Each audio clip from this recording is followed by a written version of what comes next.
ज्योति मौर्य की गलती सिर्फ इतनी है, आने में लेट हो गया क्योंकि आज मेरे गांव से श्री राम जी का कलश यात्रा निकला था और मैं उसी में शामिल हो गया था। तो जब आया तो मैंने यूट्यूब खोला तो देखा एक लेडीज बीना मानवी करके जो है सोशल मीडिया पर चर्चा के विषय बनी हुई है।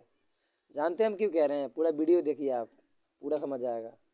हम इसलिए कह रहे हैं ना कि कुछ दिन पहले उस लेडीज बीना मानवी ने कह रही थी अक्षरा सिंह गलत है, ज्योति सिंह गलत है, पवन सिंह गलत है, तीनों को आरोप लगा रही थी।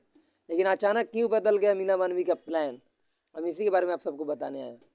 बीना मानवी जब पवन सिंह से मिली है कल, तो इंटरव्यू में आकर बयान दे रही है कि पवन सिंह अच्छे। वो अच्छे इसलिए कह रही है कि पवन सिंह उनको प्रूफ दिखाई ज्योति सिंह के खिलाफ और अक्षरा सिंह के खिलाफ कि हमारी ज़िंदगी में जहर किसने घोरा है। तो मीना मानवी का जवाब आया है, इंटरव्यू में बयान दी है कि पवन सिंह के ज़िंदगी में जहर घोरने वाला कोई और नहीं बल्कि भोजपुरी के सुपरस्टार सरनी अक्षरा सिंह है। हाँ, अक्षरा सिंह, आप सही सुन रहे हैं, करवा है पर सच है।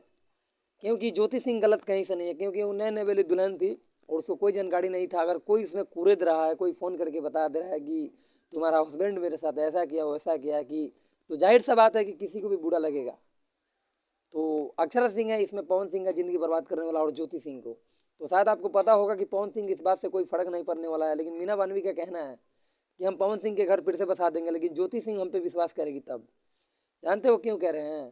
क्योंकि वो ज्योति सिंह से फिर मिलेगी और उनसे बात करेगी। तो बहुत खुशी की बात है कि अगर मिलवा देगी तो, लेकिन सारा के सारा आरोप ज्योति अक्षरा सिंह पे लगा है। भाई आप सबको बता दें कि इसमें अक्षरा सिंह गलत है या पवन सिंह गलत है, ये सब आप सब कमेंट में बताइएगा। तो फिर मिलता है आपका भाई नेक्स्ट वीडियो में।